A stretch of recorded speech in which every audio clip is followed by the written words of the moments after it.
బాపన జిల్లా గర్లపాలెం మండలం కొత్త నందాయపాలెం గ్రామంలో జరిగిన గ్రామ సభలో ఎంపీటీసీ సభ్యులు తాండా సాంబశివరావు పాల్గొని వివిజీ రామ్జీ వికసిత్ భారత్ రోజ్గార్ ఆజీవికా మిషన్ 2025 పథకంపై ప్రజలకు అవగాహన కల్పించారు. కీలక మార్పులతో కేంద్ర ప్రభుత్వం ప్రవేశపెట్టిన ఈ పథకాన్ని అర్హులైన ప్రతి ఒక్కరూ సద్వినియోగం చేసుకోవాలని సూచించారు. సర్పంచ్ ఆట్ల వెంకటేశ్వరమ్మ అయ్యప్పరెడ్డితో కలిసి పథకానికి సంబంధించిన పాంప్లెట్లను విడుదల చేశారు. పంచాయతీ కార్యదర్శి మురళిరెడ్డి పథకం విధి విధానాలను వివరించారు. ఈ కార్యక్రమంలో గ్రామస్తులు, సచివాలయ సిబ్బంది పాల్గొన్నారు. సాధారణంగా పెట్టుకునే గ్రామ సభ అంటే ఆ సభలో మన గ్రామాభివృద్ధి ఎట్లా చేసుకోవాలి, గ్రామంలో ఉన్న సమస్యలు ఏంటి, వీటి మీద పెట్టుకుంటాం.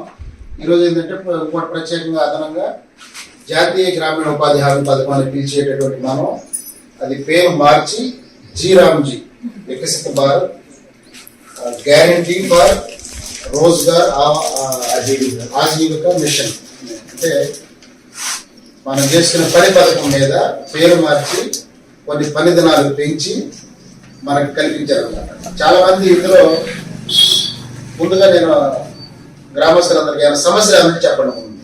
మనం ముందు అవి చర్చించుకున్నాం. ఇప్పుడు ఇక్కడ వచ్చిన వాళ్ళకి ఏమైనా సమస్యలు ఉన్నాయా గ్రామంలో, ఏదైనా అంతా ఓకేనా? సంఘం వెళ్ళే రోజు అది మాట్లాడే ఉన్నా ఎమ్మెల్యే ఉంది.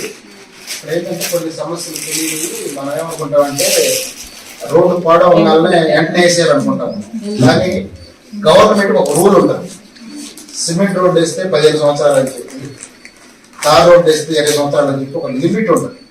ఆ లిమిట్ లో మళ్ళీ వేస్తానమాట.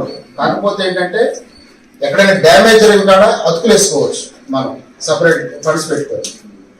రోడ్డు మొత్తం వేయాలంటే దానికి ఒక రూల్ ఉంది, లిమిట్ ఉంది. సిమెంట్ రోడ్డు అయితే 15 సంవత్సరాల దాకా కదిలిస్తే అనుకుంటారు. అది పగిలిపోయిందని చెప్పి సపోజ్ నాబోటి వచ్చి రోడ్డు వేస్తే దానికి బిల్లులు రావు. ఏదైనా ఒక రోడ్డు పెట్టామంటే 15 సంవత్సరాలు ఉండాల్సిందే, 20 సంవత్సరాలు ఉండాల్సిందే. ఎక్కడైనా పగిలిన కాడ అతుకులు చేపిస్తారు. మరి ఆ రోడ్డు వేసి 7 సంవత్సరాలకు ఈ ఎమ్మెల్యే గారు దృష్టి కూడా తీసుకెళ్ళడం జరిగింది. అది జరిగింది లేక అది ఇంకా వేరే ఇంకేమన్నాయా? ఓకే, అందరూ పని పథకం మీద ఈరోజు గ్రామ సభ కాబట్టి జాబ్ కార్డులు అందరూ ఉన్నాయా? జాబ్ కార్డు రావడానికి అక్కడ రేషన్ కార్డు, ఆధార్ కార్డు ఏదైతే మీకు కావాలో అది తీసుకొని మేట్కి ఇస్తే చేస్తాడు. ఇంకేదో లేట్ అవుతుంటే సెక్రటరీ గారు ఉన్నారు, ఇక్కడ సర్పంచ్ గారు ఉన్నారు. ఇది గ్రామ సభ చెప్పండి, చెప్పేది లేదు. ఇప్పుడు చెప్పావు అది ఆధార్ కార్డు, మీ ఆధార్ కార్డు తీసుకొచ్చి చెప్పండి.